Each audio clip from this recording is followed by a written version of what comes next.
American Masters, Dorothea Lange held the mirror up to America in all its heartache and glory. It's probably the most recognized photograph in American history. It was published all over the country in newspapers, magazines, used over and over again. Who were these folks and where did they come from? People were not accustomed to seeing beautifully composed photographs of people who were working in the dirt. What does it feel like? What actually is the human condition? Dorothea had guts, and she had curiosity. She challenges us all to recognize ourselves through timeless scenes from the lives of real Americans. Scenes of youth and of beauty, scenes of hardships and strife, scenes of wealth and of plenty. She was the photographer in the country who was concerned with larger social ramifications of images. The saddest of all is a picture from life's other side. I know people will be thinking that they're going to see documentary photography, but this cannot be. I want to extract the universality, not the circumstance. Lange's photographs speak to us today not just because they're about our past, but also because they speak to our present. She was a completely independent spirit. But she was busy trying to change the world. Lange's method to combat the racism that she saw was to create these ennobling portraits. These are people who seem like they are timeless, and Dorothea was always interested in capturing a sense of timelessness. When I was a child, I learned to be unseen. I have an invisible coat that covers me, and that has stayed with me all my working life. She stood at the crossroads of American history and took its picture. The camera is a powerful instrument for saying to the world, this is the way it is. Look at it. Look at it. Dorothea Lange, Grab a Hunk of Lightning, next on American Masters.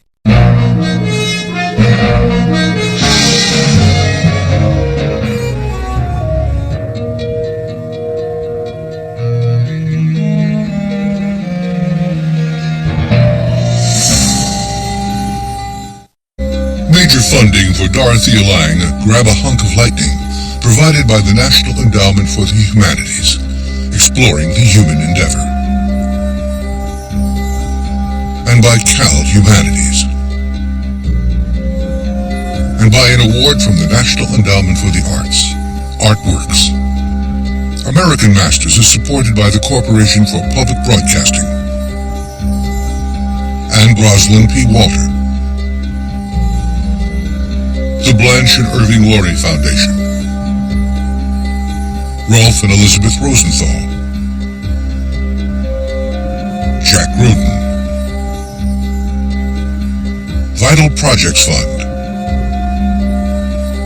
the Andre and Elizabeth Kurtesh Foundation, Michael and Helen Schaefer Foundation, and by contributions to your PBS station from viewers like you.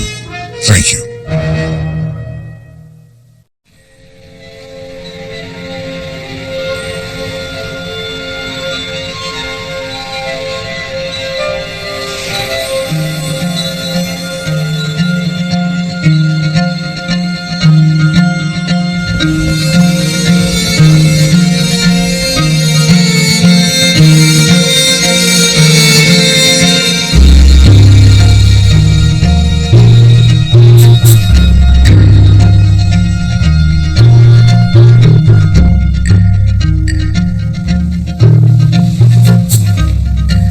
I said, I am trying to get lost again. I really expressed a very critical point of departure. frame of mind that you need to make fine pictures of a very wonderful subject. You cannot do it by not being lost yourself. I am trying to get lost again.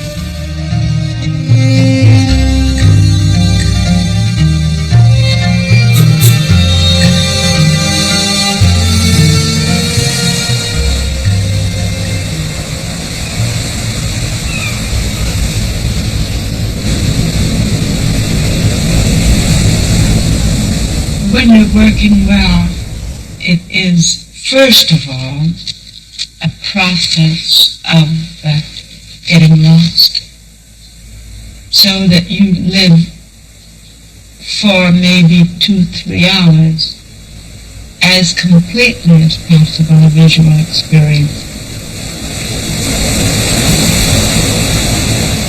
The cabin became our special place to be together and be with the grandchildren there.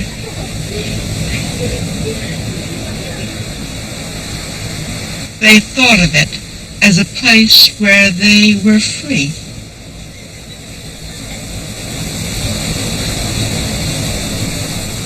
I remember my grandmother and I were together at our family cabin, and limping along the beach, she was photographing. I had a handful of shells and stones and thrust them out toward her, asking her to look. She said, "I see them, but do you see them?" I said, "Yes, I see them." Then she said sternly, "But do you see them?" and snapped the photo. I looked back at my palm, and from then on, apprehended the world differently.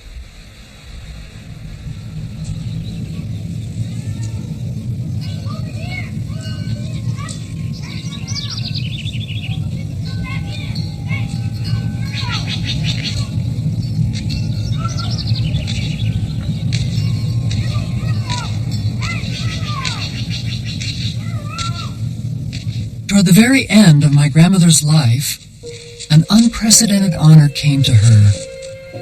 An invitation to prepare a solo exhibition for the Museum of Modern Art in New York.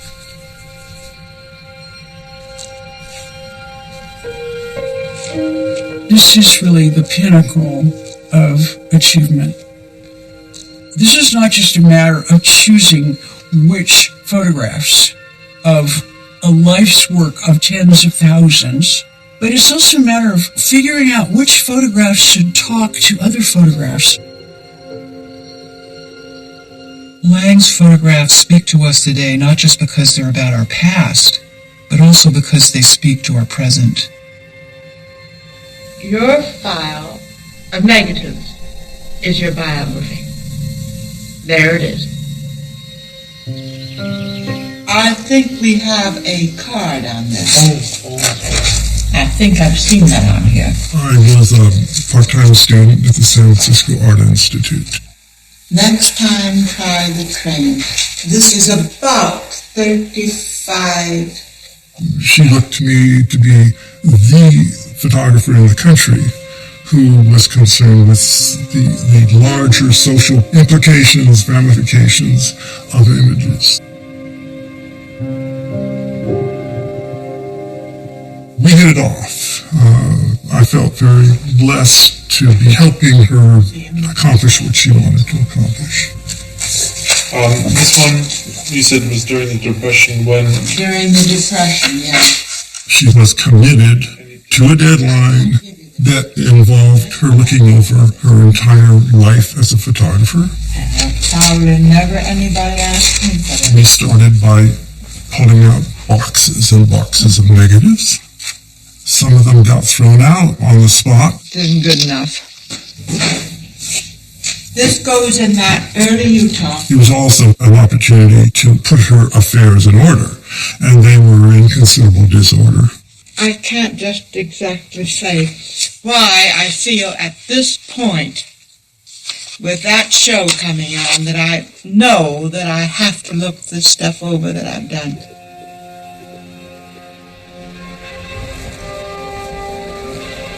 In 1902, when Dorothea was 7, she contracted polio.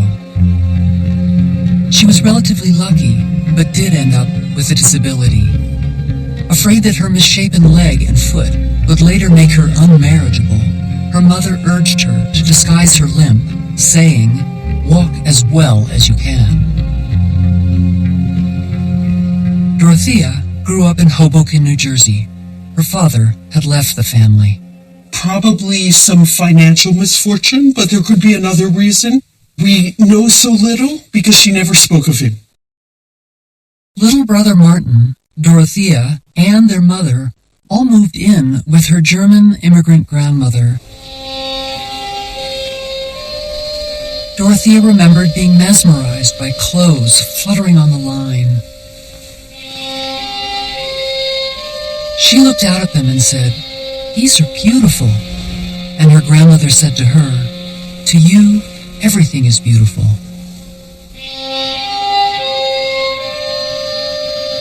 I remember her showing me one time what a wonderful thing is an orange. Showing me, making sure that I understood it. As a teenager, she played hooky a lot. And I really have a sense that she probably walked around New York and saw all sorts of things, including perhaps exhibitions.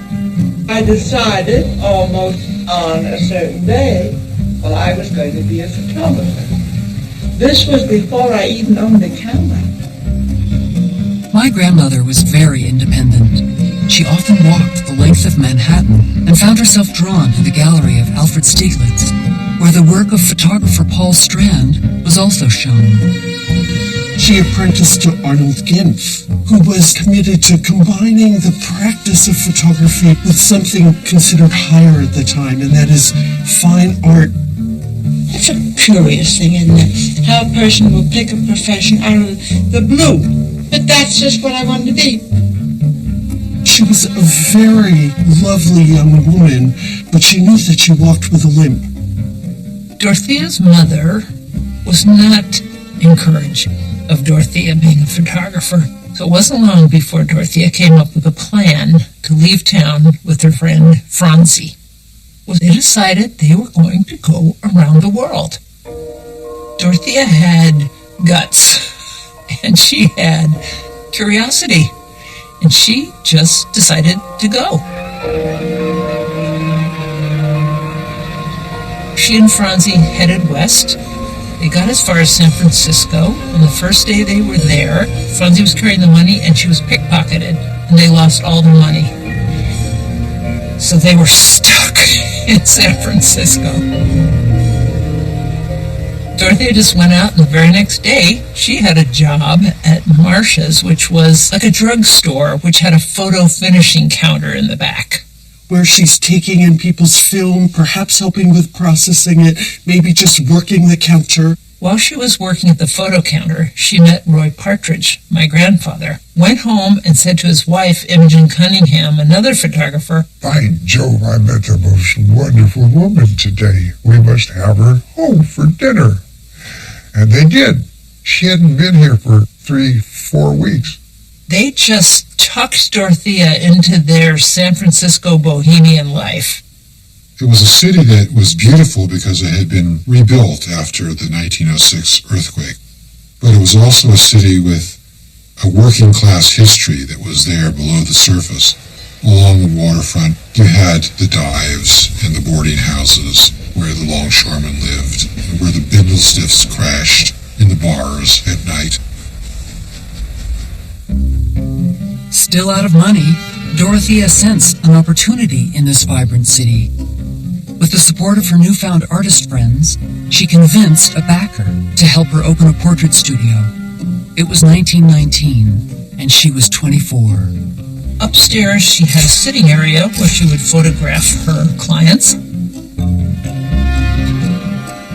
San Francisco was a perfect place for a portrait photographer.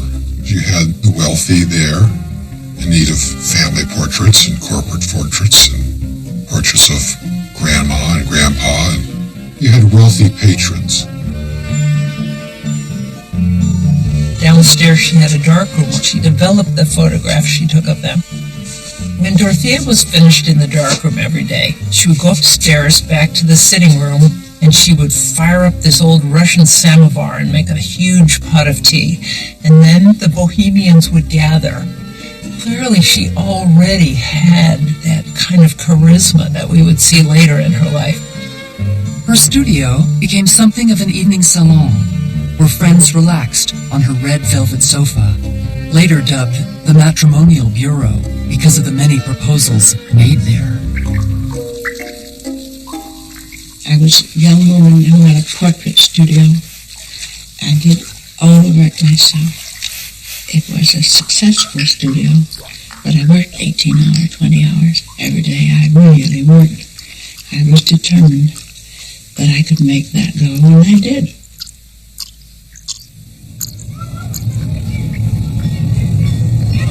Very old portrait negatives. Now these go way, way back. Why I kept these, I don't know. This goes up in the early portraits. She worked from the outset with groupings of photographs. Take a whole bunch of pictures and put them on the wall and look at them and say, yes, no, yes, no. Now these start at the other end because I want to mix things. I don't want so much Egypt.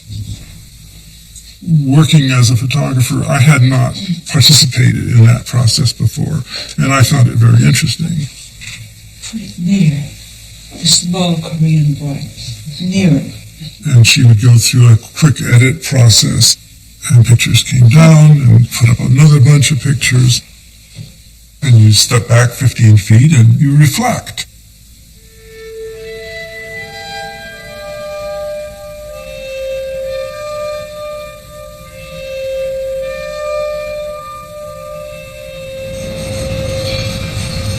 By early 1920, Dorothea's studio was flourishing, gaining a reputation for naturalistic portraiture and as the place for San Francisco artists to gather. One day she was working in the darkroom and she heard a very distinct tap, tap, tap overhead. But by the time she got upstairs, whoever's feet that had been, they were no longer there. She asked Roy Partridge, who is it who would be making that tap, tap, tap? And he said, oh, that would be Maynard Dixon. He wears cowboy boots. And Dorothea was intrigued.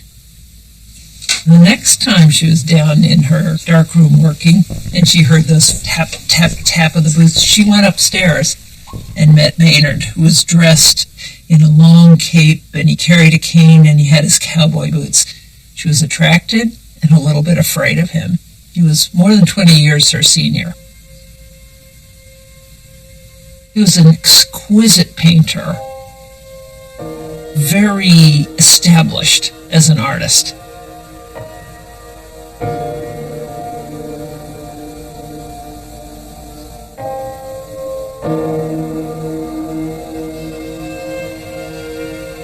Dorothea would discover her muse in Maynard. Despite their difference in age, the attraction was undeniable, and within a year they were married. She told a reporter, "My marriage with Mr. Dixon will not interfere with my work, as I shall continue in my profession." He opened her eyes to a way of living by your own values, living with what is important to a visual life. He had the finest studio of all the studios on Montgomery Street. And he had it for years and years. And I had a studio at 716. And there were big chips, timbers over the door. She was able to support herself and then sometimes Maynard when he wasn't bringing in a check. She very much wanted to see him pursue his own art and not become a slave to advertising art. Maynard had to make a living, and so a lot of his work was done to please corporate clients. But more than anything, I think he just wanted to be out in the landscape, preferably New Mexico, painting colored cliffs.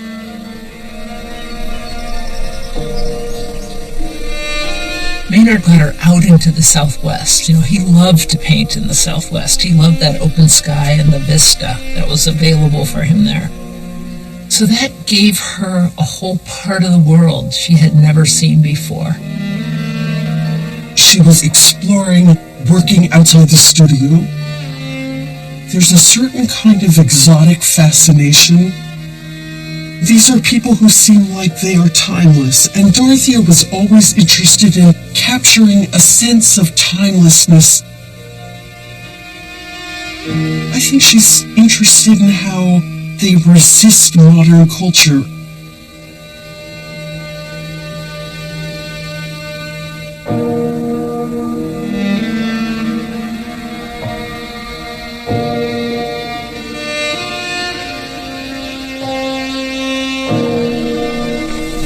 Kiva.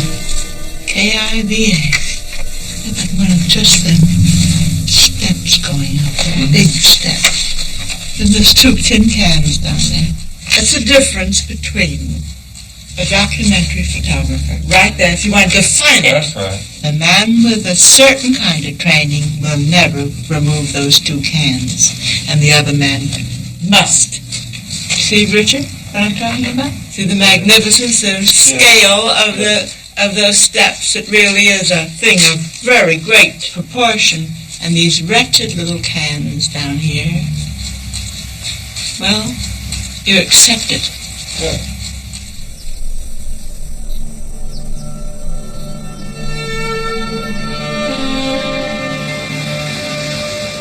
If muses can be inanimate, Dorothea's muse was the camera.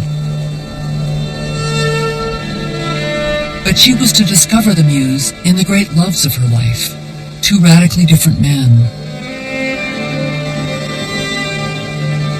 My grandfather, Paul Taylor, born the same year as Dorothea in 1895, later would challenge and inspire her. When one was in the presence of Paul Taylor, he was thoughtful, he was very deliberate and disciplined. He saw injustice, and he sought to correct it using the tools he had, and was always reaching out to others.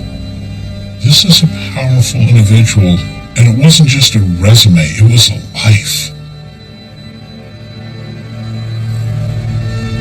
Moved to enlist in World War I, my grandfather became a Marine captain and was stationed in France. To my surprise, I discovered he brought with him a small folding Kodak camera to document what could not be described in words. He brought back images of the tragic Battle of Belleau Wood, during which his battalion suffered heavy losses and he was severely gassed. Overcoming his injuries, he became a professor in labor economics at the University of California, married and began a family with his young bride, Catherine. He wasn't to meet the photographer Dorothea Lange for another 12 years. Meanwhile, by 1925, Dorothea and Maynard's marriage, the envy of many San Francisco artists, became for Dorothea a contradiction. Creatively stimulating, yet constricted by demands of family. She inherits a child from that marriage. The relationship between Dorothea and the child is difficult because they're both competing for Maynard. My mother's relationship to Dorothea was a very tempestuous one. She was an adolescent. Dorothea probably left something to be desired as the mother of a grumpy, rebellious teenager. At the time, people were not terribly well informed about how to raise children. I just don't think she was very nurturing. In May of 1925, Daniel Rhodes Dixon was born, Dorothea and Maynard's first child. Concy now had a stepbrother. And 2 years later, another, John Eaglefeather.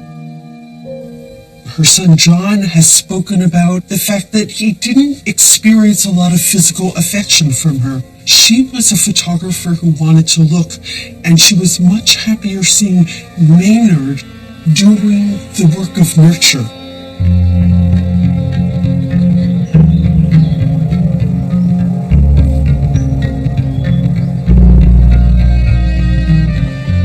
The photographs are full of the tenderness that characterized her later photographs of fathers and children.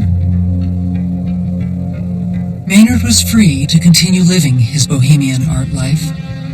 He would go off on a painting trip, saying he'd be back in a few weeks. But it was often months, sometimes without word. Older man, makes babies, disappears on painting trips, leaving her with the 2 babies and a rebellious teenager. Poor Dorothea was an artist and was trying to do her work. And here she was stuck with all of these children to take care of, with a charming husband who bounced in and out every couple of months. Often as the sole parent, even when Maynard was at home, Dorothea became the one holding the family together through her portrait photography. My grandfather Paul wasn't the ideal parent either.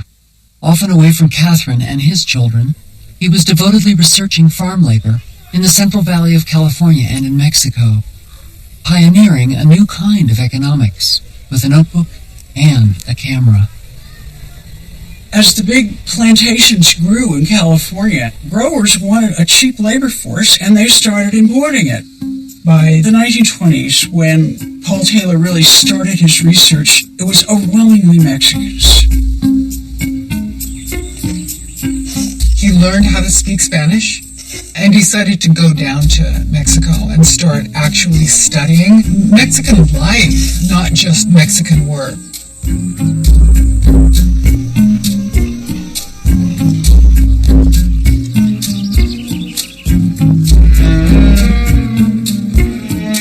Intuitively, without having a word to define what he was doing, Paul Taylor was engaged in social documentary photography.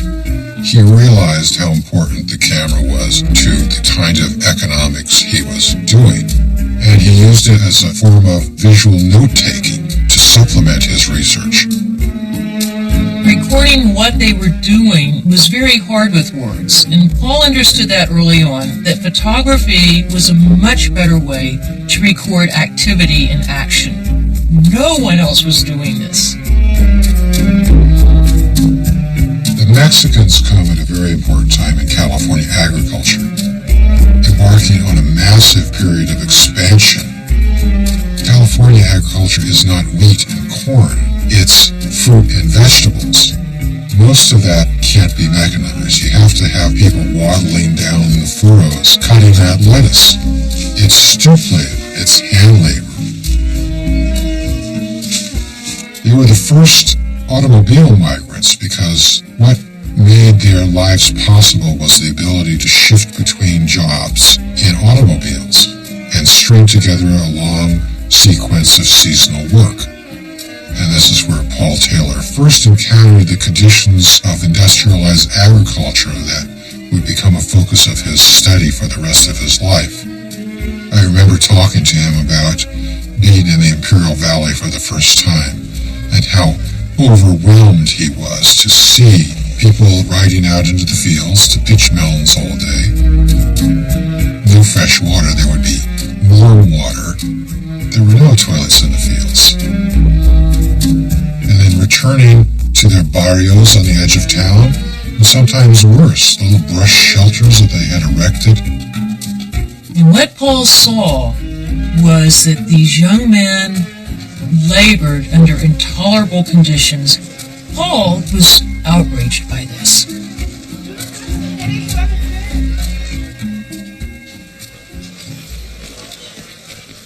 People don't realize how hard-scrambled it was for everybody in the Depression. When we were young, we thought that Dory and Maynard really had this income security. In actual truth, they didn't. Dorothea and Maynard just didn't know how to get by any longer. So they packed the kids and art supplies up and they took off for the Southwest.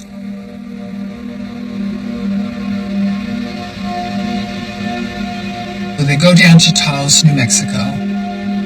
Dixon, of course, is painting.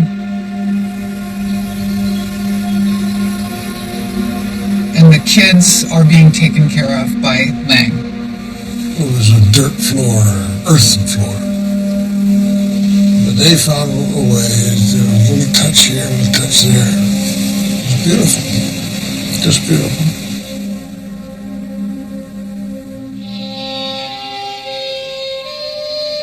My grandmother recalled, Paul Strand was also photographing in Taos while we were there. With great purpose, he used to drive by almost every morning. It was the first time I observed a person in my own trade who was so intent on his purposes and so solitary. But he was not living a woman's life. I photographed once in a while, just a little, but mostly tried to be of help to Maynard and took care of the children. So they stuck it out there for a while and then did make it back to San Francisco.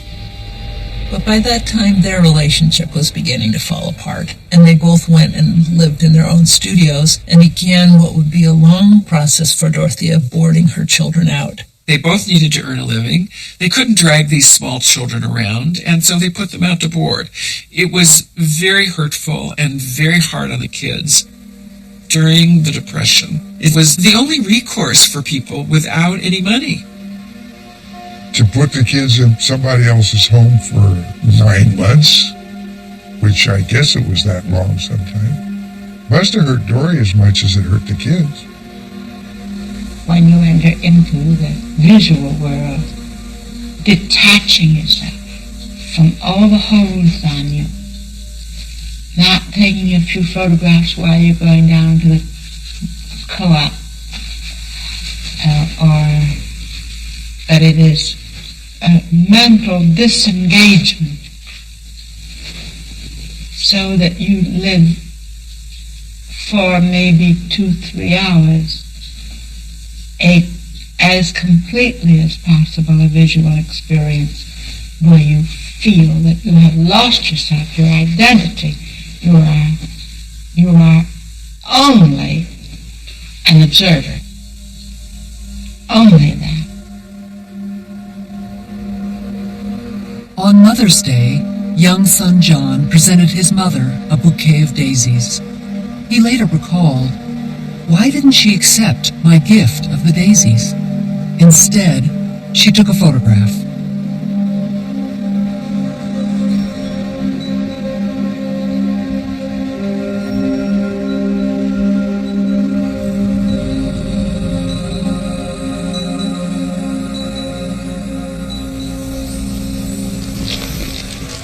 In 1933, the year President Franklin Roosevelt came into office, was one of the bleakest years of the Depression. Just looking out the window of her studio, Lange saw soup lines. I wonder to what extent the conditions propelled her out of that studio. There were new things to photograph, new ways to use her camera. Dorothea challenged herself. As she recounted, the discrepancy between what I was working on in my portrait studio and what was going on in the street was more than I could assimilate. So I set myself a big problem. I would go down there. I would photograph. I would come back, develop, print, mount, and put the images on the wall, all in 24 hours, just to see if I could grab a hunk of lightning. When you're working well, all your instinctive powers are in operation, and you don't know why you do the things you do. Sometimes you annihilate yourself. That is something one needs to be able to do.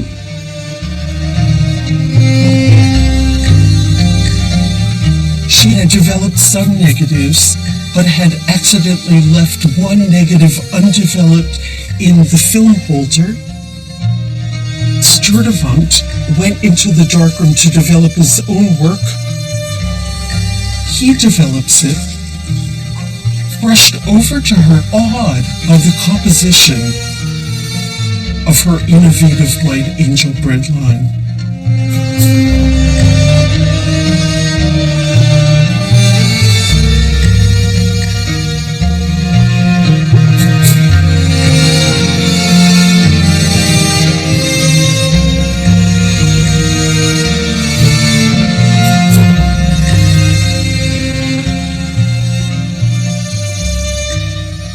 Change changed my way of living.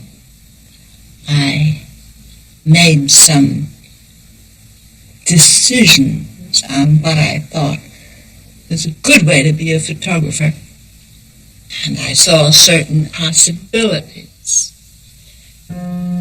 Dorothea finds a soup kitchen that is handing out paper bags that have cheese and sandwiches, and she goes in, and there are women.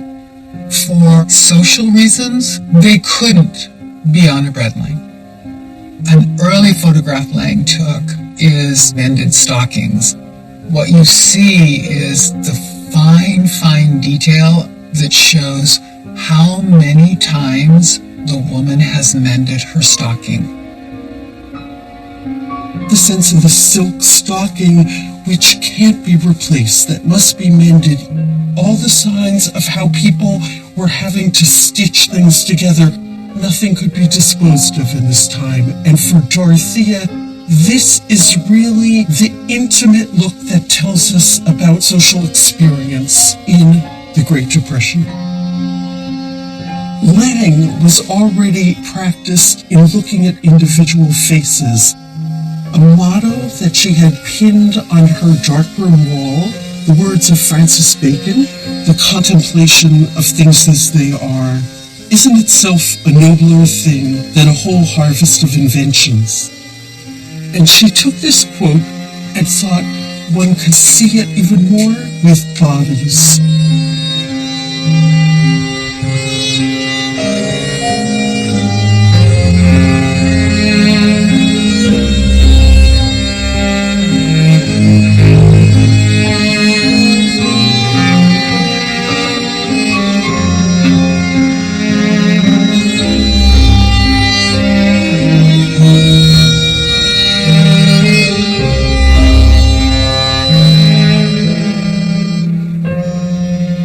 Really should go, though, with the unemployment lineup, for the checks. That is part of that picture. We don't even have this in yet. We have to. It's an important picture. The creative layout for the walls of the Museum of Modern Art exhibition was well underway by December of 1964. I think we can do them as their best visually. And then the Murray and Ready Employment Office down there. They needn't all be in, but they belong together. Put it that way, then, and we will see. Might not be a bad place for these to put it. When John Zarkowski came, there was an element of, okay, we've got to dress up a little bit here, Richard. And I remember being a little surprised by this, but yes, I showed up with a tie and a jacket during John Zarkowski's visit. The curator of photography at MoMA was John Zarkowski, and he twice came to California and spent long periods of time working with her about these choices. I like it very much if we could do it on the basis of no business of my feelings about my work or so on. No, you have to give me credit for being able to look at these like you do. I mean, I want to have some feeling of the way this thing is developed for you, as you people have, Well, it could be. Well, that's when you're here now, and we're going to have hours together.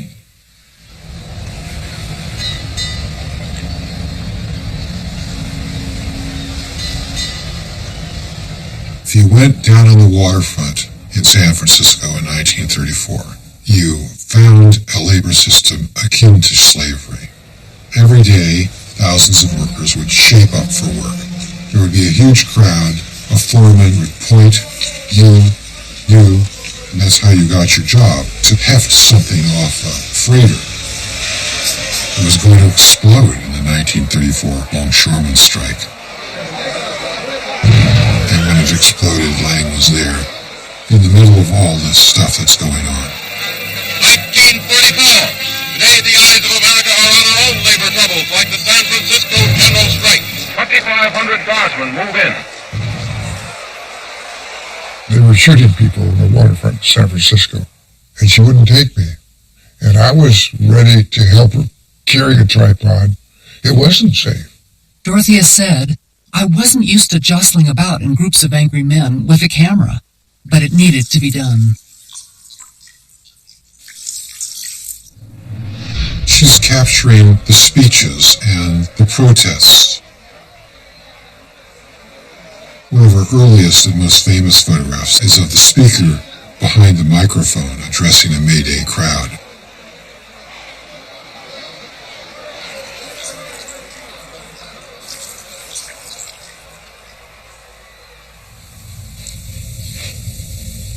Paul Taylor was doing a story on the longshoremen strike. Ironically, Dorothea Lange was also there photographing, but they never met. Willard Van Dyke, a colleague of Dorothea's, is impressed by her new documentary work and creates a show of it in his gallery. Willard says to Paul Taylor, "Oh, you should come down and look at this exhibit." Paul sees immediately that her work is extraordinary and notices a photograph that Lange has taken of a speaker. Gets Lange's number, calls her up and says, "Can I use your photograph?" And she says, "Yes." And that's the first time they talk. One of the remarkable things about Survey Graphic is that they acknowledged that Lange took the portrait. That was rare at the time. In October of 1934, my grandfather began a project with the California State Emergency Relief Administration, documenting the working conditions of farm labor. He had an unorthodox idea. The bureaucratic system had no place for a photographer. It had no concept of its benefit or its use. Taylor found a way to deceive the system by hiring Dorothea, a photographer, masking the word photography, insert in lieu thereof the word typist. You know the phrase that they always put in the personnel contracts and other duties as a sign? Bring your camera. Paul and Dorothea started going out in the field together, and they took very different talents and skills. Paul is writing down what everyone's saying. He would interview people. The questions were respectful, designed to find the heart of the experience, and she got to see that happen for the first time. It was a match made in heaven because Paul's work needed this type of visualization. And what it allowed Paul to do was to make a much bigger social impact. For Dorothea, the first trip is shocking. They head down Highway 99 into the Imperial Valley. She is simply floored by the level of poverty that she is witnessing for the first time in this state that she's adopted.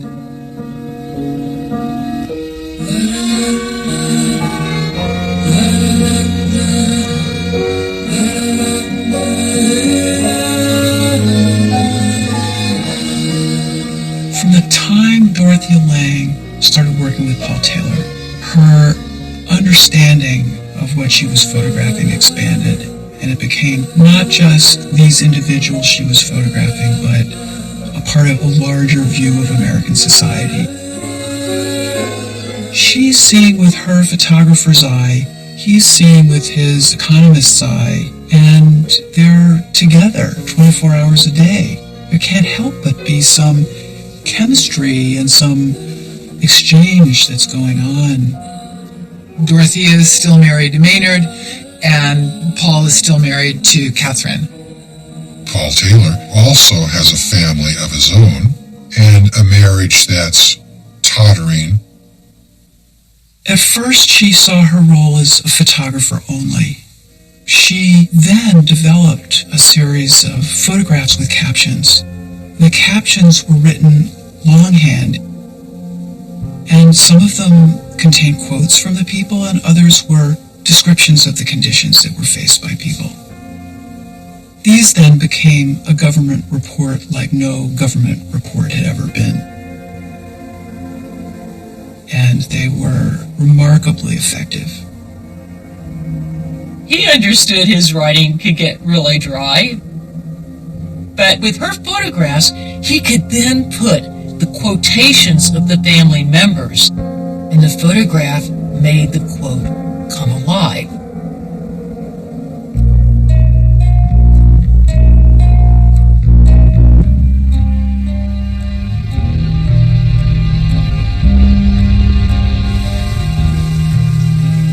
one of their longer work trips, they headed back to Berkeley. They took their time going over the Tehachapi Pass. It was undeniable. They had fallen in love. Compelled by a vision of what they could do together, each had found their muse and their equal. They find something in one another that allows them to continue without diminishing their passions. When he saw her images, he put away all of his photographic work and concentrated on his intellectual life. Taylor later in life said, "In Dorothea, I found my photographer." When Dorothea and Paul fell in love, they fell in love deeply, irrevocably, 150%. It meant that both of their marriages had to end, which was very difficult for everyone. She thought that Maynard was better, greater, if you like, than he ever managed to achieve. She was never able to get at Maynard's real innards. He withheld them.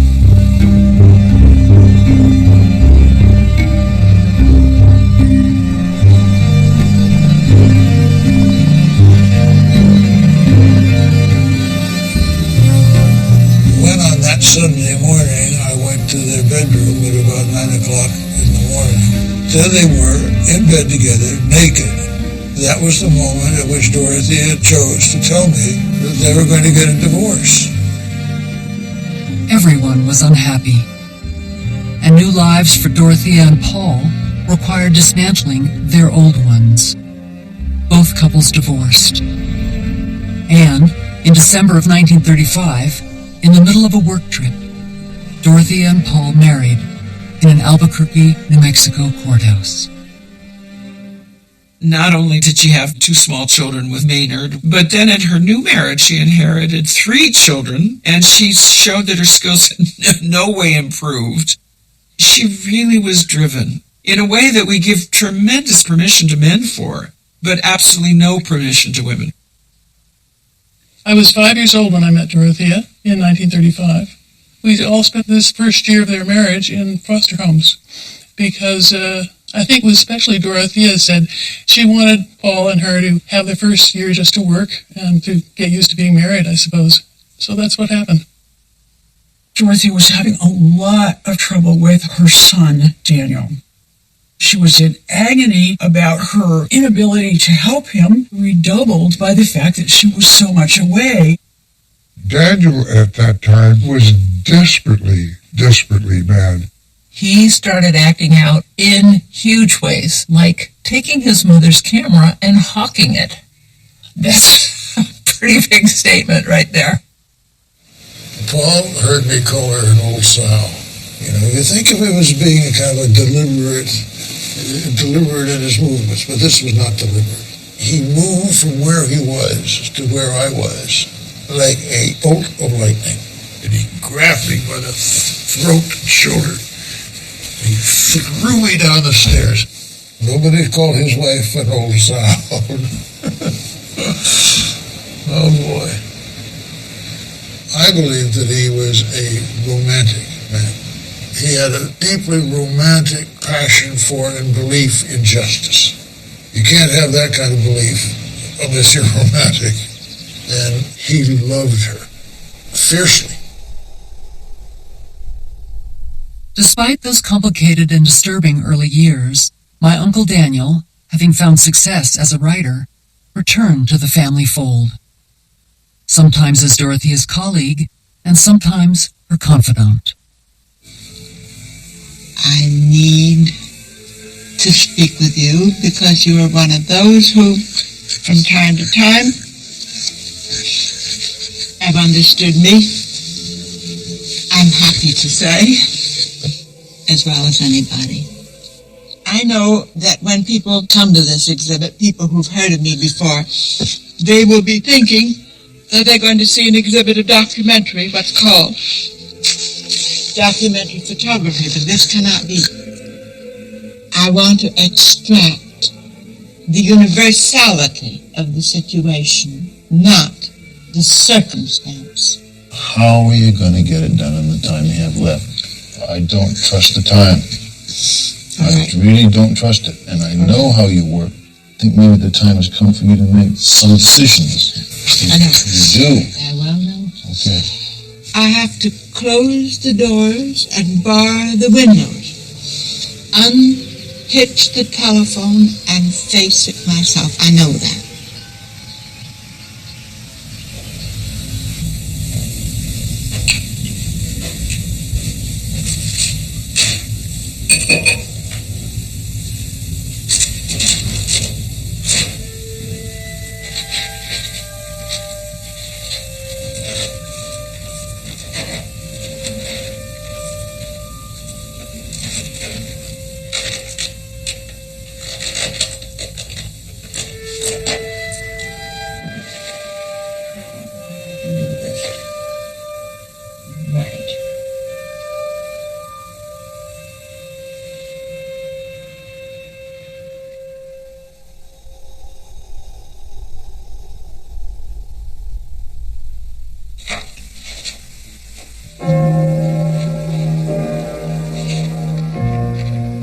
John Zarkowski drew her out. He was very helpful in trying to understand what she wanted to accomplish and in trying to implement it.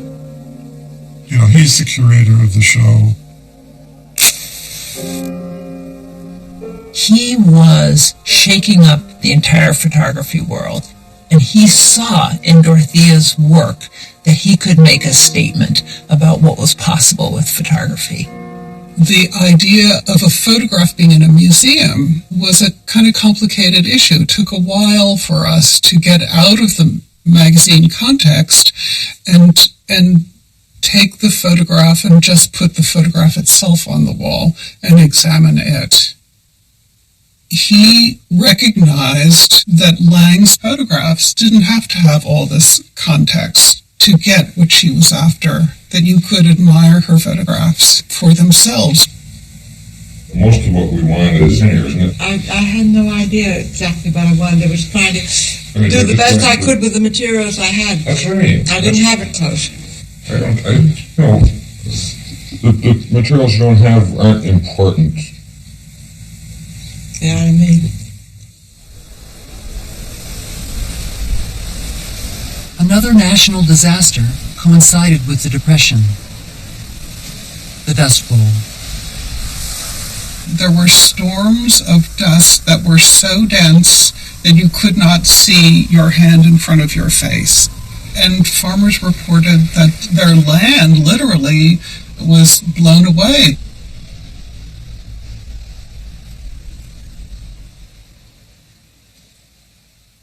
And they, in many cases, just packed their cars and left. It was pointless to stay. People were absolutely ruined by it. It wasn't 1 year's bad crop or even 2 years' bad crop. It was year after year after year. 1927 made 7,000. 28 broke even. 29 went in the hole. 1930 still deeper. 31 lost everything. 32 hit road. The migration tended to go to the west. They came from Nebraska. They came from South and North Dakota. They came from New Mexico. They came from Texas. The migration was composed of people who became called Okies, but actually only a small minority of them came from Oklahoma.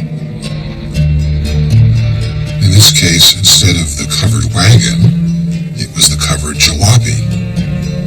As a result of the creation of the highway system, they were able to pack up and move to a place that seemed to be a better land where opportunities awaited in California. You could use the covered wagon and then either those cars bogged down in the mud or that group of cars which represents more people. Well, that car that we see the back of, that was the first car I saw that came out of the Dust Bowl. And that was the day the darn thing was discovered, what was happening. Nobody knew it. And then it was a rush. Never has stopped. That influx. Paul and Dorothea were the first to witness and to understand the causes of this huge migration. And Paul was unusually creative in trying to understand it. At the Yuma, Arizona crossing into California, he hired a gas station attendant. He said, I'll pay you a certain amount of money if you will simply keep a tally of how many cars filled with these people are coming into California. And we are talking about several 100,000 people entering California hoping to stay there. This was a major problem for California to absorb.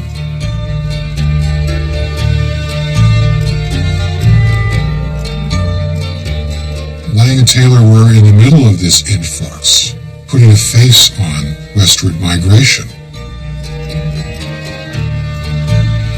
Who were these folks and where did they come from?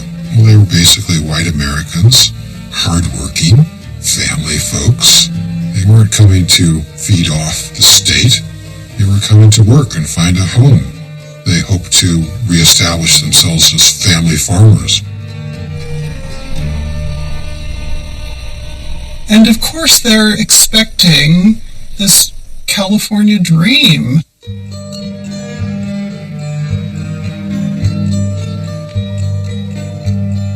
People aren't friendly in California like they are back home, but they appreciate the cheap labor coming out. We ain't no paupers. We don't want no relief. But what we do want is a chance to make an honest living like what we was raised. One of the reasons that people were migrating was not only the drought, but the mechanization of farming. And there's that amazing photograph called Tractored Out. What you see is this marooned house surrounded by this endless sea of furrows. There's not a person living in that house. It's uninhabitable. The furrows go right up to the door. On this plantation, 22 tractors and 13 four-row cultivators have replaced 130 families. Tractored out.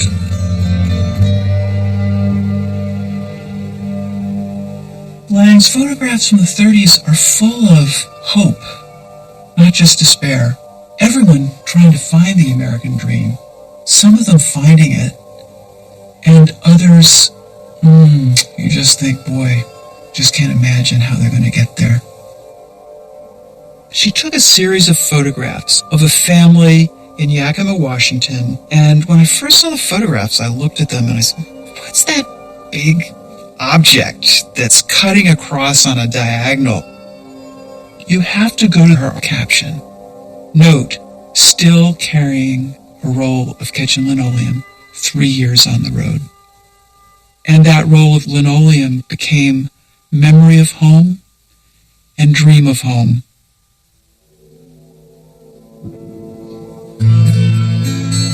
During the 1930s, there is no greater value in society than the role of mother.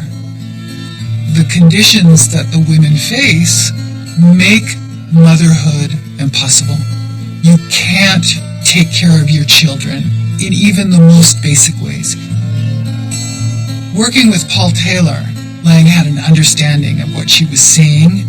She could photograph a shanty, and what she was really photographing was the house that wasn't there. She could photograph a door frame, and what she was really photographing was the door that wasn't there. She could photograph the stovepipe, and what she was really photographing was the hearth that wasn't there.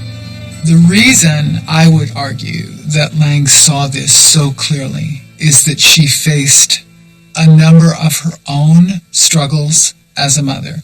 She was a working woman who was on the road. She probably felt she should have done a better job, but she was busy trying to change the world. The New Deal beginning to roll, a running river of social legislation. Facing a country in trouble, President Roosevelt engineered legislation creating programs collectively known as the New Deal. Among them, Social Security, and a program to reduce chronic rural poverty, the Resettlement Administration. Later, it was renamed the Farm Security Administration, the FSA. Paul Taylor was, of course, very well connected with all agricultural matters in the federal government. And he took her photographs to Washington, showed them to the new head of this photographic unit, Roy Stryker, who hired her on the spot because he'd never seen documentary photography that had that kind of emotional power. Roy Stryker had a visionary photographic idea to introduce America to Americans. Stryker saw in her an incredible talent. She was photographing a region where he didn't have any other photographers, and she was a completely independent spirit. The assignment was see what you can bring home. See what is really there. What does it look like? What does it feel like? What actually is the human condition? What she produced was really stunning. People were not accustomed to seeing beautifully composed photographs of people who were working in the dirt. One of my favorite images is the 6 Hardman County tenant farmers. It's hard enough to take a good portrait of one person. To get 6 people in a row presenting themselves to you as powerful people who are nevertheless in a state of distress, that's a real accomplishment.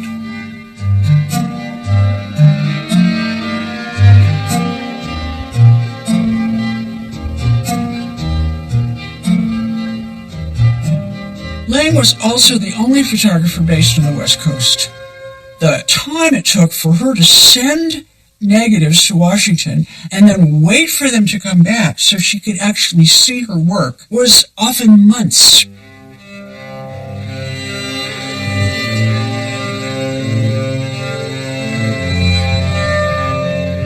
The trips were absolutely grueling.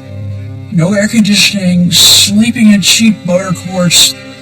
She sometimes hired Rondell Partridge as an assistant out of her own stipend since the federal government wouldn't pay for that.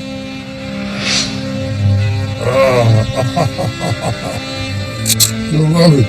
You'll love it. Waiting to see it. I'll never forget driving at about 19 miles an hour down a country road, and she said, "Ron, slower, slower. Ron, drive slower." Because she was looking at every camp, at every pot, at every tent, until she could find where she could make her way. Motels then were called auto courts. Welcome to Backbreakers Acres. I could have stayed here myself. No insulation. We pulled up in motels that had cracked linoleum floors with piss marks in the corner because they wouldn't go out to the bathroom that's outside. That's the toilet. We were living on $4 a day per diem from the government. Okay. We didn't feel deprived. We just felt that we were accomplishing something and providing a service that everybody needed. The wonderful word that she said was government. We're from the government, and we're interested in when you're going to get work or how you're going to get by. The photograph you have to use of mine is the little kid being photographed at the camp. And Dory's got a tripod, and the camera's on it, and she's using the graphics. But the tripod is the story. She put up the tripod, she got the kids there, they all know they're being photographed. Then she takes the camera that's flexible for getting the moment and uses it. I have an invisible coat that covers me. When I was a child, I became acquainted with the New York Bowery. a lame little girl walking down that street unprotected was an ordeal. And I learned to be unseen at that age. And that has stayed with me all my working life. Sometimes you just fool around with a camera, or you sit on the steps for a while and enjoy the afternoon air. Before I ask questions, I tell it all. Who I am, why I am there, how many children I have, how old my children are. I can then take out a notebook and write down exactly what I've been told without ever feeling that I am imposing. She was very, very conscious of the exact words that people said, and she would remember them and suddenly break off in the middle of shooting and rush back to the car, sit in the front seat, and write down these notes. And the quote was probably something, well, it's root hog or die. Rush back the car, it's root hog or die. What a beautiful statement, you know, how clear, how concise it is to their condition. You can see in my notebooks, the written at the time, my excitement in getting it down quickly while it's still, the rhythms of it is generally what you have to get down. If I could get my hands on an acre of land, I'd take to digging it with my fingers. The tears come to my eyes. It's so intense. Just write it down. She responded to her job in the Farm Security Administration with a great sense of responsibility. She corresponded regularly with her boss, Roy Stryker, who would send her requests for certain types of photographs. But she also was her own woman, and she said later, you know, we were out in the field, and sometimes you would find things of importance that no one knew about. Driving north alone, after photographing for a few weeks, my grandmother recalled, it was raining. The camera bags were packed, and I had on the seat beside me the rolls of exposed film ready to mail back to Washington. A crude sign flashed by on the side of the road, Pea Pickers Camp. I didn't want to stop, and didn't. And then rose an inner argument. How about that camp back there? Are you going back? Without realizing what I was doing, I made a U-turn on the empty highway, and following instinct, not reason, I drove into that wet and soggy camp like a homing pigeon. The pea crop at Napomo had frozen, and there was no work for anyone. I saw and approached the hungry and desperate mother.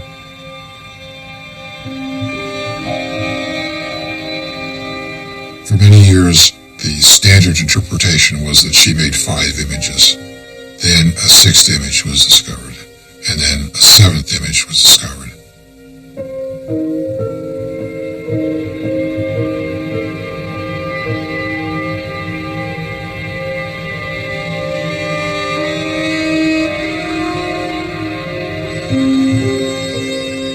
She ended up at the end of that whole sequence with a masterpiece of photography.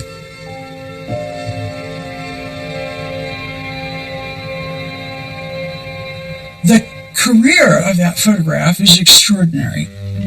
It was published in a local paper. Immediately, donations of money poured into the Pea Pickers Camp. Stryker thought, this is the greatest photograph we have produced.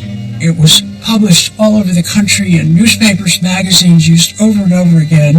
I believe that there was one Chicano poster, a Cuban poster, and certainly the Panthers as well used it.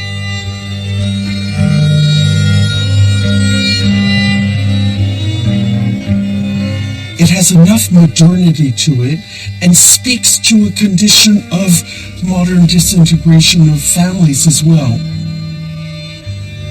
It's probably the most recognized photograph in American history. I see it printed all over, prints that I haven't supplied. It doesn't belong to me anymore. It belongs to the world. She, that one picture, it belongs to the public, really. Florence Thompson was the woman in the photograph. In 1958, Florence and her family came across the image in the magazine U.S. Camera. They resented the notoriety and liberal use of the photo, for which they had seen no remuneration. But neither had Dorothea. However, late in Florence's life, donations poured in when a sympathetic public learned of her terminal illness. She realized how important that image was and what it meant to people, and its importance to our understanding of the Great Depression. Florence Thompson's headstone reads, "Migrant Mother, a legend of the strength of American motherhood."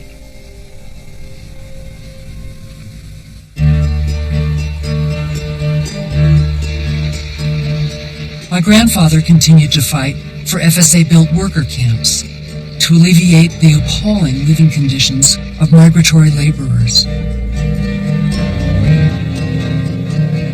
Repeatedly rejected, he sent Washington another series of reports he and Dorothea created in efforts to gain funding for the housing he felt would improve their lives. Although his vision had been far greater, his persistence saw 15 camps and 3 mobile camps built in California. Tom Collins, camp manager, intensely close to the people. When he hoisted the American flag every morning over that camp, it was his camp, and he protected it from the outside world, and he just was master. And John Steinbeck somehow or other encountered him. And Tom Collins is a big figure in the book. Tom is that camp manager in The Grapes of Wrath. One of the most memorable Depression images is of 2 people walking on the road with a big billboard for the railroad suggesting the gap between affluence and complacency. Look again. Look underneath the ad, and you will see the reality of what's being experienced in the Depression.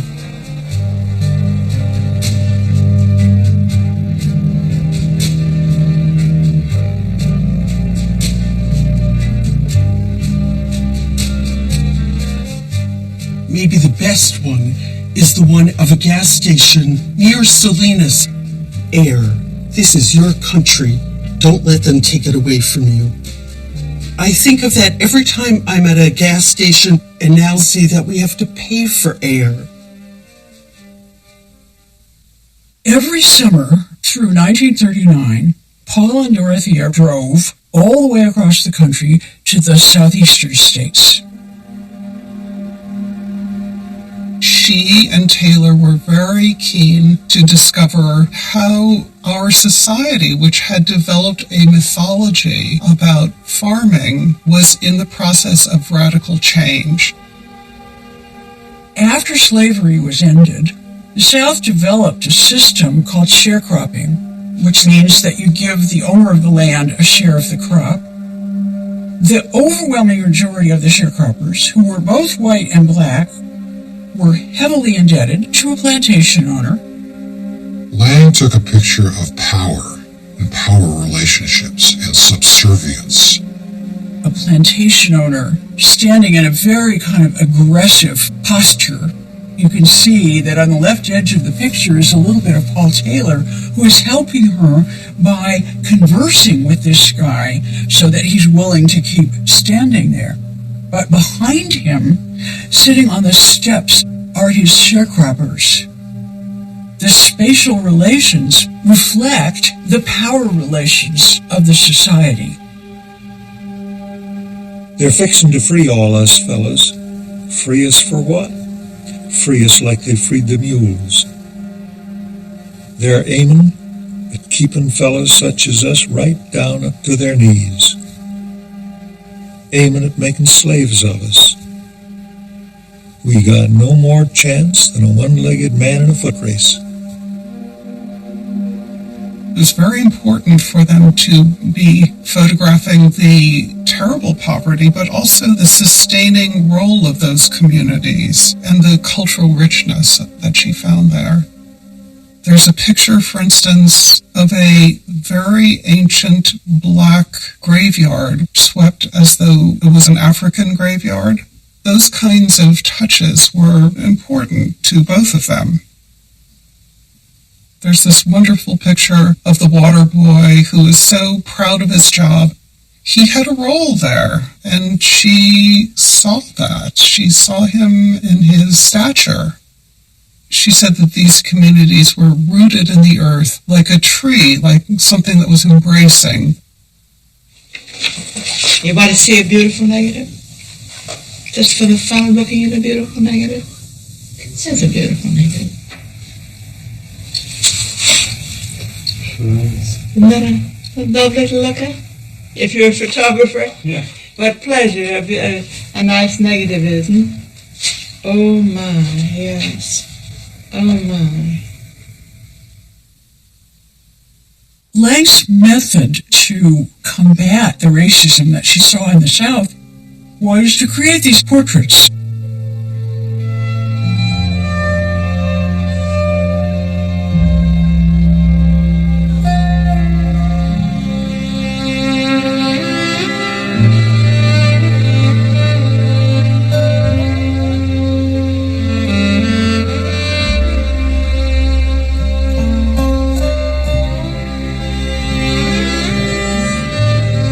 She didn't beg people to smile.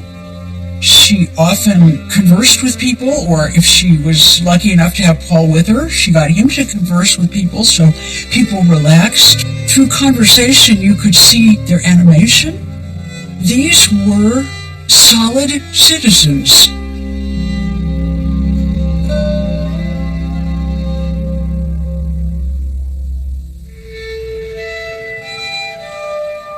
Dorothea's job for the FSA was on again, off again. Laid off, and then rehired by Stryker. But even when not collecting a salary, she continued to add to her body of work. In the end, she had photographed in over 30 states. Finally, in January of 1940, Stryker let her go for good. His FSA budget had been cut, and his photographic unit was down to 2 photographers. It was a tough loss. She had lost this sense that what she would make would appear in a variety of national contexts. She never enjoyed that so fully again. Later, in a letter written to Stryker, Dorothea wrote, "Once an FSA guy, always an FSA guy. One doesn't easily get over it." Lange and Taylor tried to condense it all into American Exodus, this huge population shift and its consequences. As the soil erodes, so does society. That becomes the book American Exodus, a record of human erosion. Lange and Taylor were creating a conscience that the country needed, an American conscience. They rented an apartment around the corner from their house in Berkeley. With no furniture and basically using the floor as her layout for the images and going there day after day and shuffling the images back and forth. And then coming back and adding captions. The photographs themselves carry the story. The captions extend and enrich the story. I seen our corn dry up and blow over the fence back there in Oklahoma. Lots of them toughed it through until this year. What bothers us traveling people most is we can't get no place to stand still. One chapter on the Dust Bowl is punctuated at the end by, on one page, a windmill that's battered, and on the other, a woman, her hand to her head, and her elbow jutting out like the windmill. And you see these 2 photographs together, and you realize the one is a metaphor for the other. Lange said about pairing photographs that sometimes they're balanced. sometimes one is subservient to the other. Sometimes, she said, they come together and they make a loud noise. American Exodus is one of the most important photographic books of the 20th century. It was very influential. Life magazine, Look magazine were just getting going at the time, and then American Exodus just turned things upside down. Oh, the end pages are extraordinary. The book itself is embraced by, is enclosed by the words of the people. Lange and Taylor felt it was absolutely critical to reproduce the words as they wrote them down on the spot. I come from Texas and I don't own a thin dime back there. Brother is picking 75-cent cotton to starve, and I watched her write that one down. Blowed out, ate out, tractored out. Yes, sir, we're starved, stalled, and stranded. Stalled. Ooh! Is it in here? It's not in here. Wait a minute, it's in the end paper. There it is. An Arkansas family in California. Son to father. You didn't know the world was so wide. Father to son. No, but I knew what I was going to have for breakfast. One mule, single plow. Tractors are against the black man. Every time you kill a mule, you kill a black man. You've heard about the machine picker? That's against the black man, too. A piece of meat in the house would like to scare these children of mine to death. These things are oppressing on us in the state of Mississippi. If you die, you're dead, that's all. That's all. The irony for my grandparents was that American Exodus was published just as World War II broke out in Europe. It didn't sell. World events eclipsed American Exodus.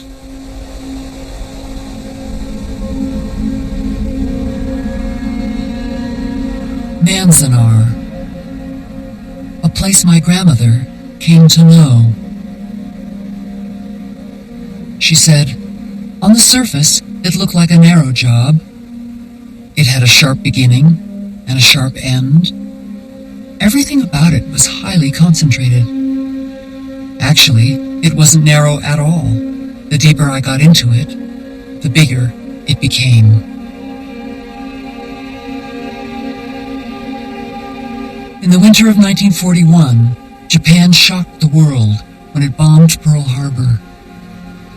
Nationwide fear surfaced against the Japanese, and President Roosevelt took swift action. This is what we did. How did it happen? How could we? Now, I have never had a comfortable feeling about that war relocation job. All the difficulties of doing it were immense. The billboards that were up at the time I photographed. Savage billboards. The American public needed to know about this chapter. The whole relocation was known really to a small number of people on the West Coast.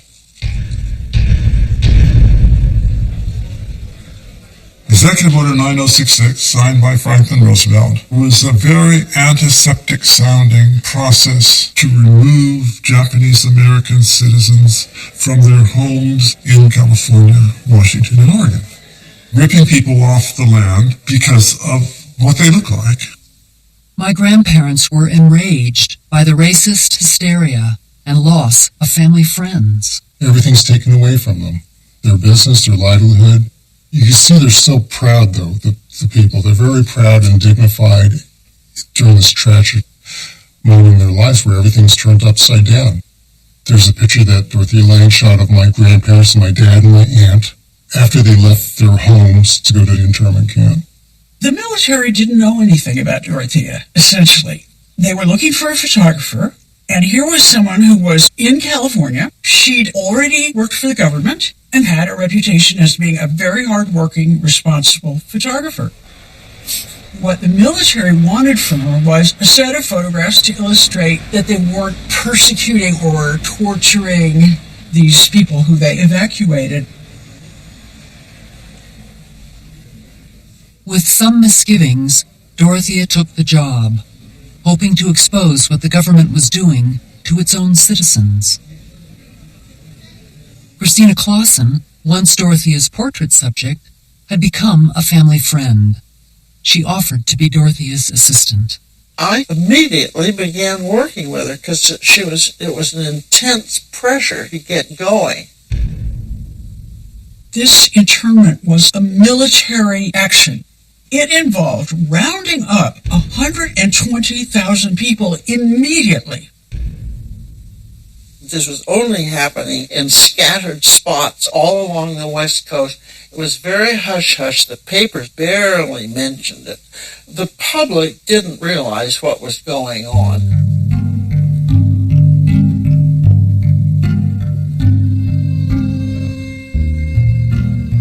They were ripped out of their homes, and it was so hard to photograph that. It was so hard because those people were stoic.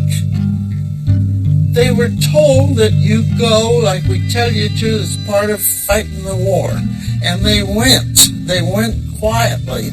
They were not crying. They were being good citizens.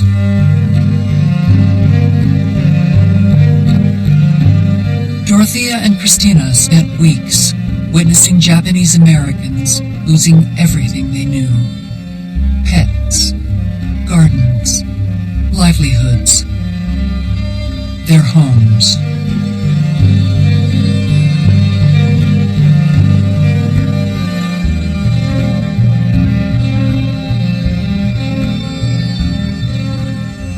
Every person had a tag with a number.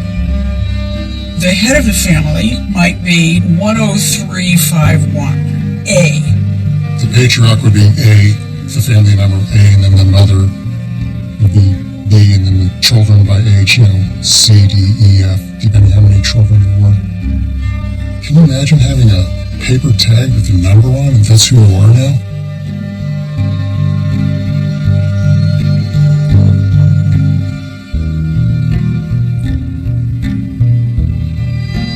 Most of the internees were second-generation Japanese Americans. They were American citizens, and here they are having their citizenship rights taken away from them. You had thousands of young Japanese American men who were fighting in the military. One of Dorothea Lange's early photographs was of a young soldier who got a furlough to come home to help his lone mother pack up.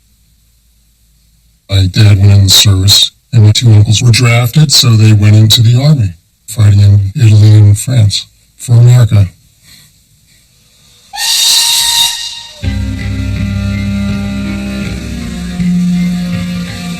We had witnessed that evacuation by train from Woodland.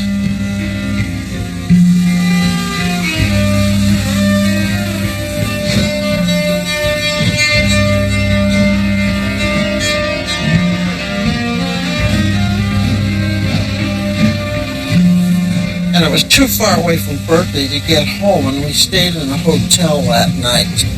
I went down to the lobby with Paul's little portable typewriter and was typing up some stuff. And when I went back to the room,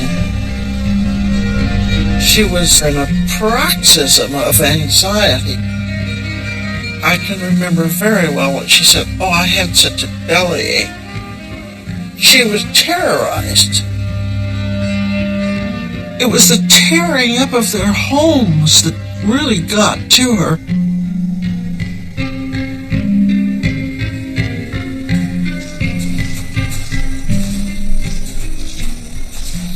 People were being moved to permanent camps, and the first permanent camp was Manzanar. In in the desert, pretty far to the east and far from Berkeley. It's called internment camps, I guess, government-wise. I mean, that's what they call it, but it's really like a prison camp behind barbed wire fence with guards. The buildings at Manzanar were long barracks that had from 7 to 12 units in each one, no insulation. In the heat of the summer, you get temperatures like 120, but in the cold of the winter, it is absolutely freezing.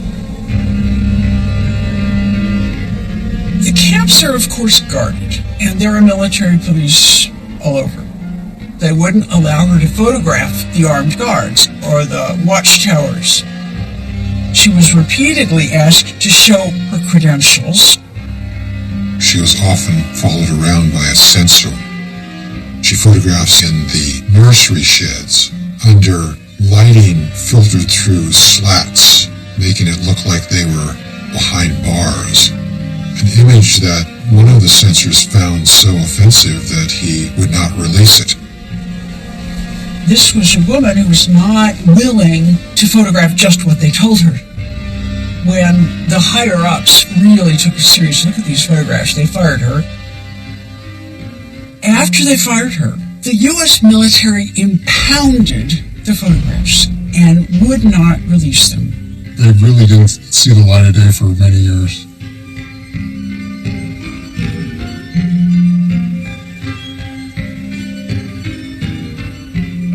Dorothea hung on as long as she could, and was relieved when she was fired. She wrote in her journal, "World in agony, much energy lost, some work accomplished. Paul, my haven, my love, my anchor, making lists and cleaning house, feel inferior and am." The intensity of the work with the Japanese was probably the beginning of her ulcers. During the war, Dorothy and Paul were living on the bend of Euclid Avenue in a beautiful old house, brown shingled and wonderful, wonderful oak trees which Dorothea loved, and they had built Dory a studio in the backyard. A short descent down a mossy brick path from the main house, the studio was spare, illuminated by soft north light from slanting windows. A haven for Dorothea. She kept it simple and uncluttered, keeping only what was essential to the process of her photography, including a darkroom. The oaks embraced that studio. She felt kindred to those trees, claimed the trees and she were the same age, and that they understood her. I have photographs of the trees that we live with here. The photographs are in different moods. I will perhaps use 3 of the life of those trees. Dark and deep and troubled.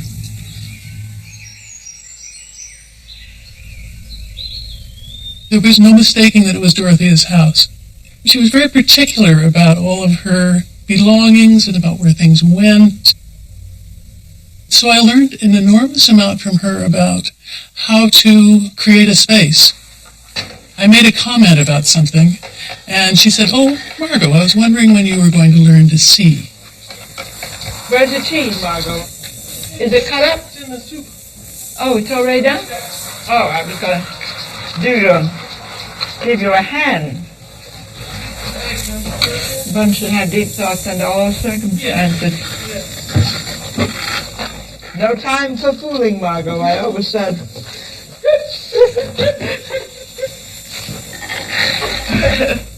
When I was a child, I was terrified of Dorothea most of the time. And I can't remember my father ever giving himself to a belly laugh. I don't think he ever did his whole life. I can, but his were silent. And he would smile and quake. Whereas Dorothea was raucous sometimes. The house was a product of that marriage. And inside it, the rooms, the furniture, the light coming in, the living room, the silence, it was magical. There was a bond between them that was ironic. She called him His Honor. His Honor didn't come home for supper last night because he was working late, that kind of thing.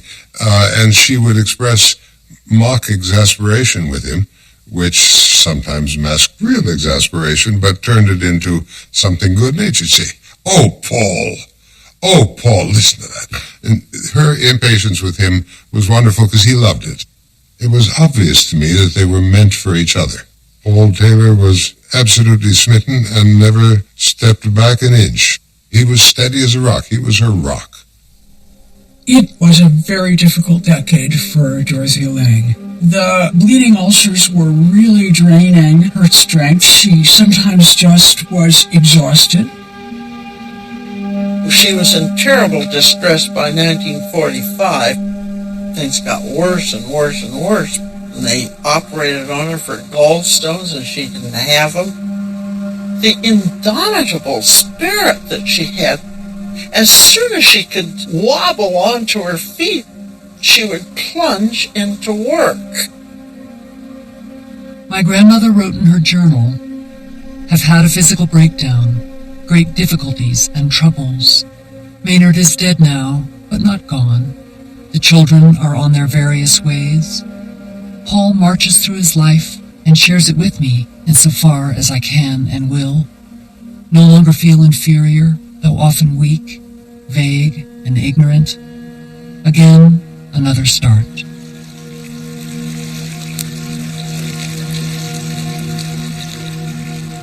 She started photographing with Purple Jones, a young photographer, on a project of the Berryessa Valley north of San Francisco, which was going to be flooded by a dam under construction.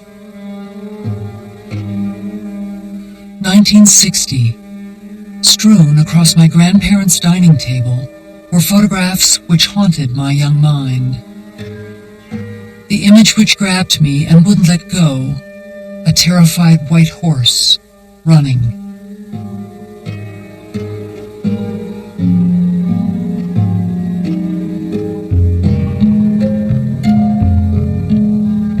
"11 miles long and 2.5 miles wide, Berryessa Valley and the town of Monticello were part of California legend.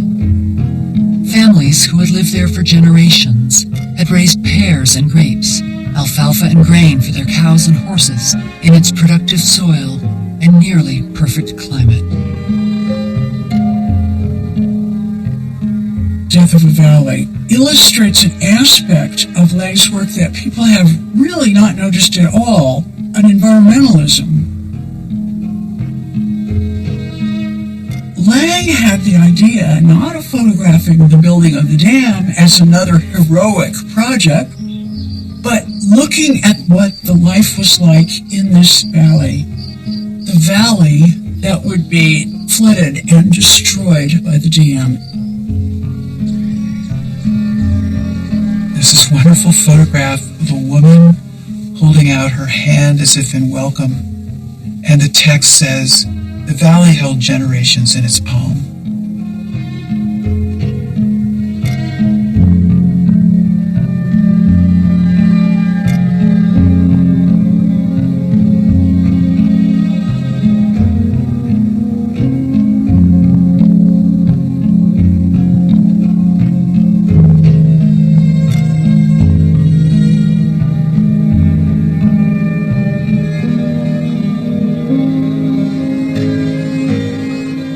They photographed the last harvest, people still working their fields. They photographed houses being moved to higher ground.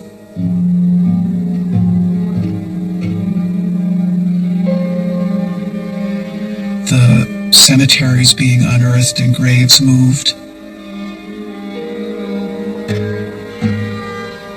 And then you turn the page and there's a photograph that just spreads across the center line. the sky is darkening, and you get the sense that things are turning for the worse. And then you turn the page again, and you see these photographs that were left.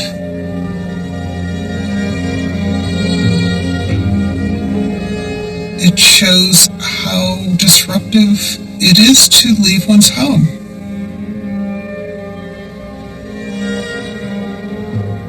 A caption in Death of a Valley reads, "The big oaks were cut down."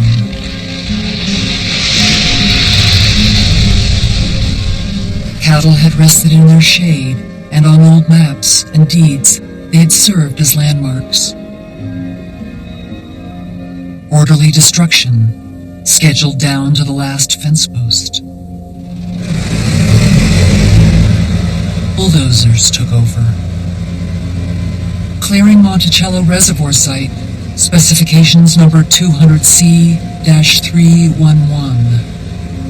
Buildings shall be removed completely or leveled. The reservoir site shall be cleared of all trees, stumps, brush, and all fences shall be removed.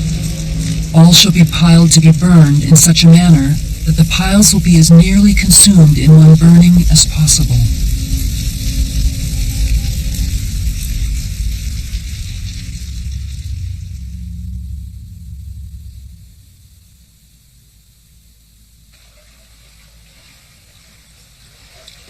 The valley was empty.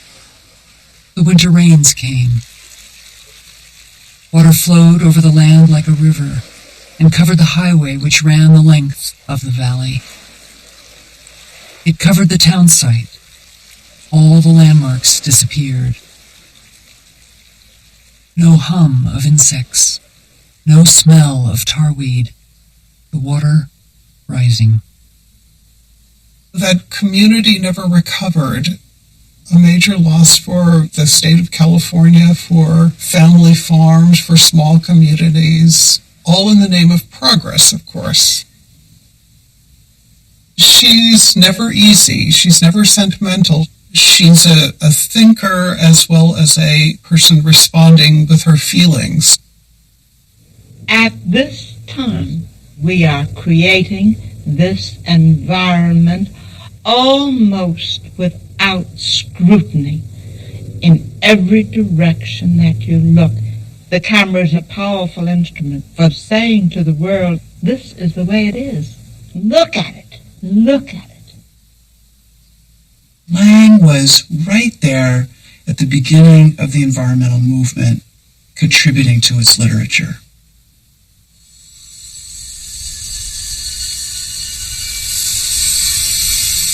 My grandfather had begun a battle he would fight for the rest of his life, supporting small family farms against the illegal allocation of water to large agribusiness interests. He would go to these community meetings, and there were tons of corporate lawyers there, and he would be the only one representing the people of California who needed that water.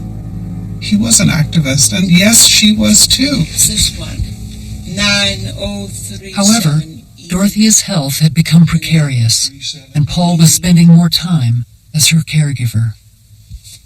When she accepted the invitation to do the Museum of Modern Art retrospective, she felt healthy enough to where she thought she could carry this thing off.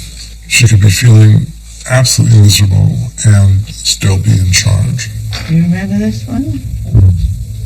Dorothy was on a pretty strict regimen of soft food and meds every few hours, and it was Paul that was the provider, and he did it in his very quiet way.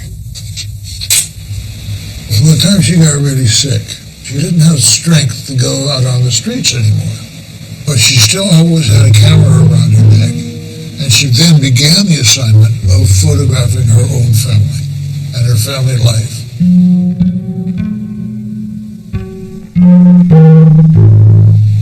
And part of that was this place as well. My grandparents needed a respite, and with a grandchild or two in tow, would get away to their one-board-thick cabin on the coast. It had an enchanted feeling where the world outside was suspended. But it wasn't a place where you came to seek solutions. And certainly it's true that when she came here, she was a much more relaxed, spontaneous person than she was over the hills and far away.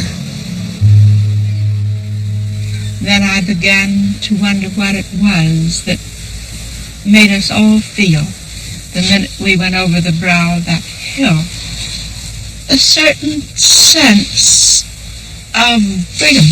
And I kind of looked at that and tried to make up my mind what it was. This element of what that special thing is really took hold of me.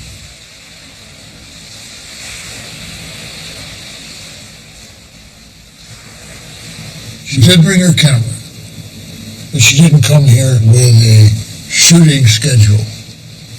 They just let the time and the tides flow.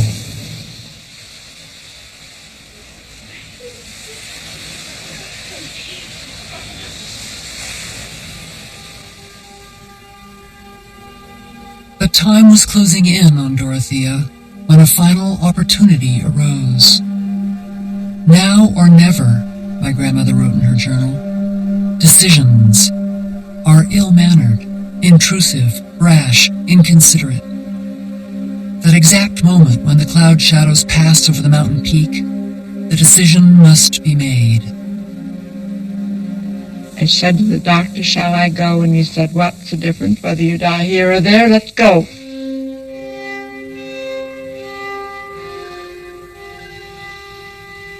In 1963, in spite of everything, I went around the world with Paul.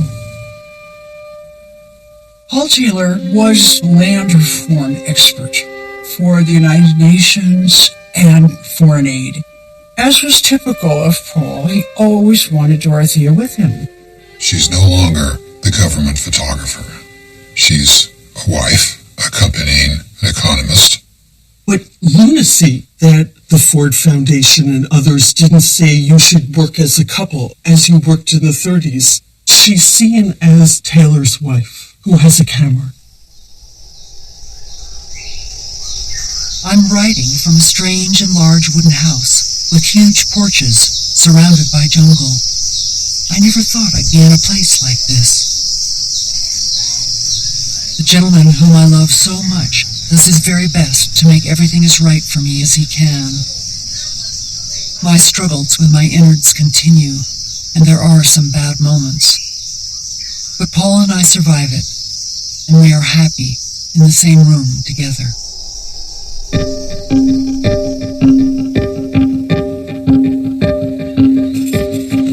It is not easy for me to work on Paul's expeditions. It's only grab shooting. Travel is fast. That suicidal taxi ride. Paul sat there and laughed, serene in the fact that we are insured. All I could muster was, Mother of God. No chance to discover for myself what I am in the midst of and work it through. I am confronted with doubts as to what I can grasp and record on this journey. Here is a very ordinary woman in a strange land. She has a camera around her neck, poor health, and is lame. But the pageant is vast, and I clutch at tiny details, inadequate.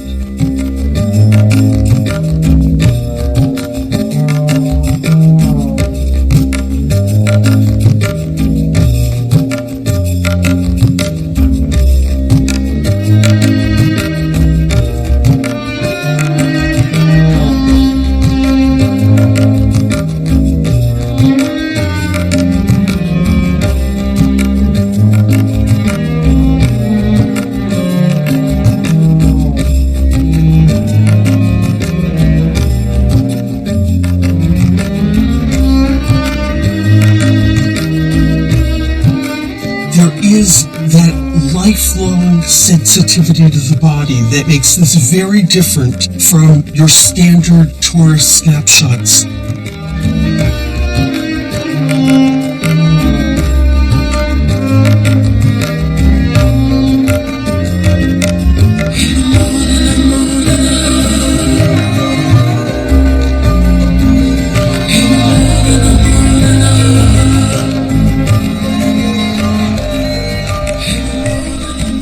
Thin as a rail.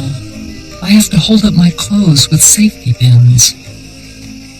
The bedspread is gritty, and I lie in this disagreeable room and look over my negatives.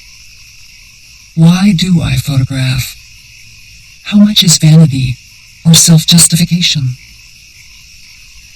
Faced with all these international negatives, and behind them all the other negatives I have made, order begins to come out of this life.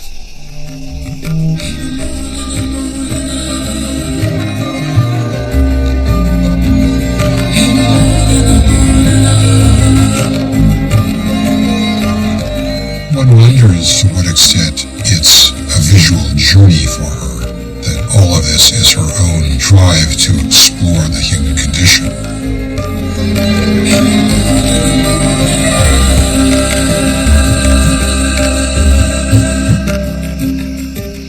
Later, while Paul sleeps, I ask myself, for what have I lived? This is the year, in the midst of my suffering, I became an artist in the world. A small artist, but for the first time in all the years, I can say I'm beginning to be an artist.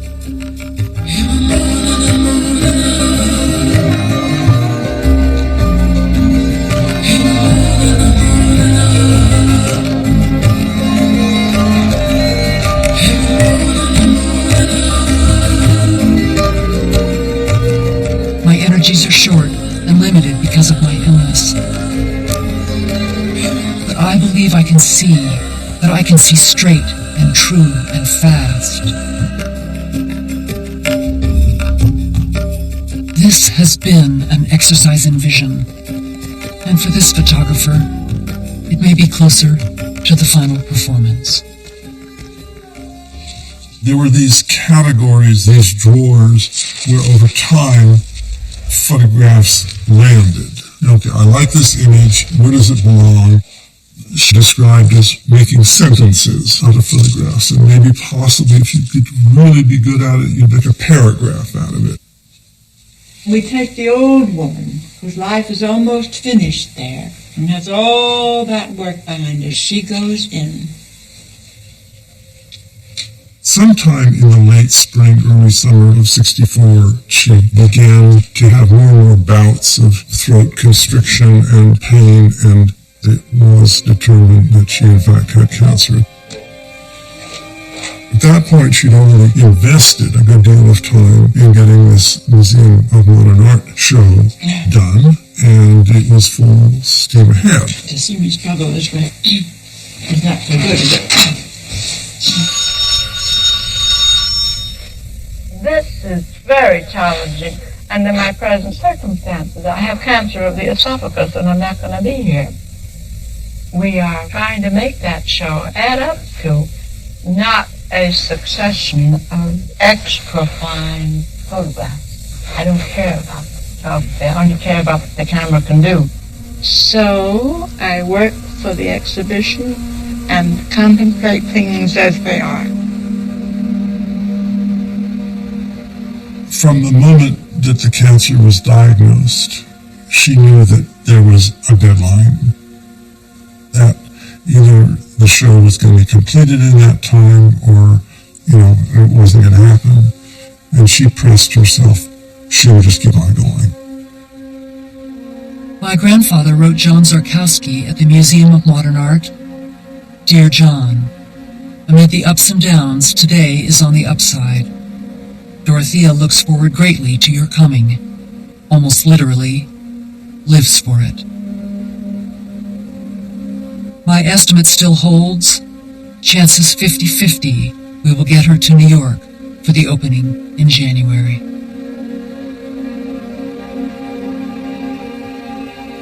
In late summer of 1965, John Zarkowski came for a final time to work with Dorothea.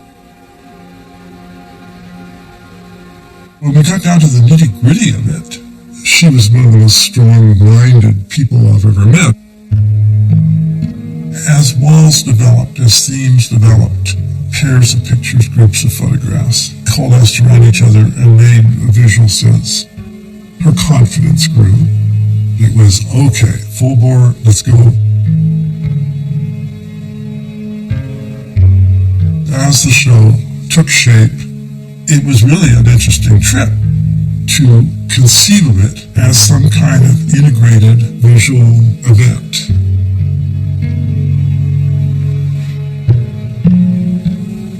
Once you've seen a pair like this, it's you miss it. It's only really half a sentence.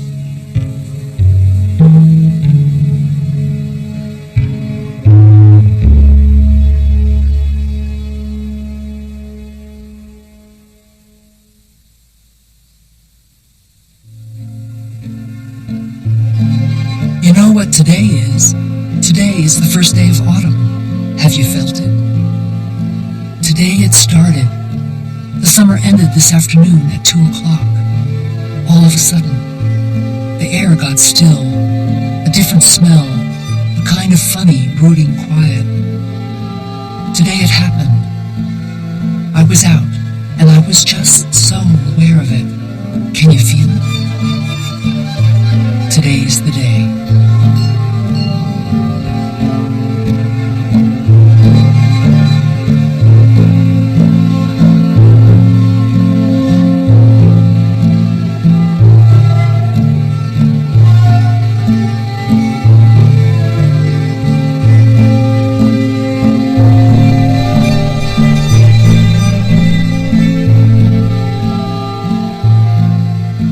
Dorothea never made it to the exhibition.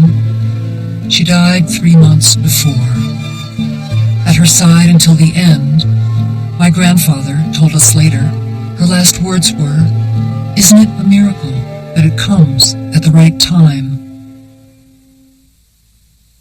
After a moment, he added, "It was the greatest thing in my personal life to live 30 years with a woman like that."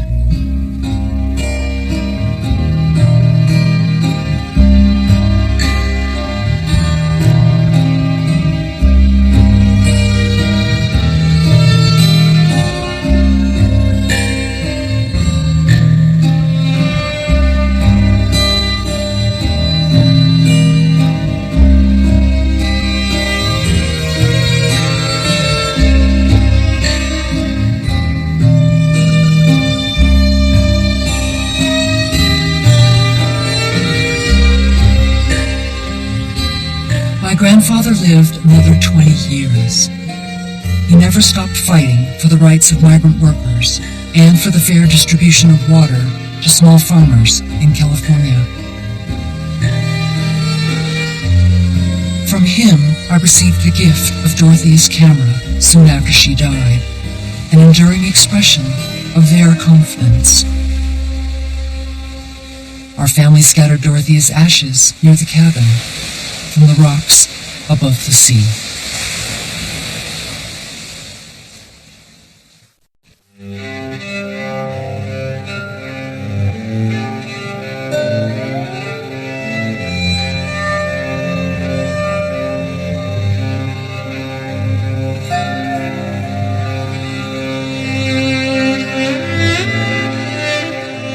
To learn more about Dorothea Lange and other American Masters, visit pbs.org/American Masters or find us on Facebook, Twitter, and Tumblr.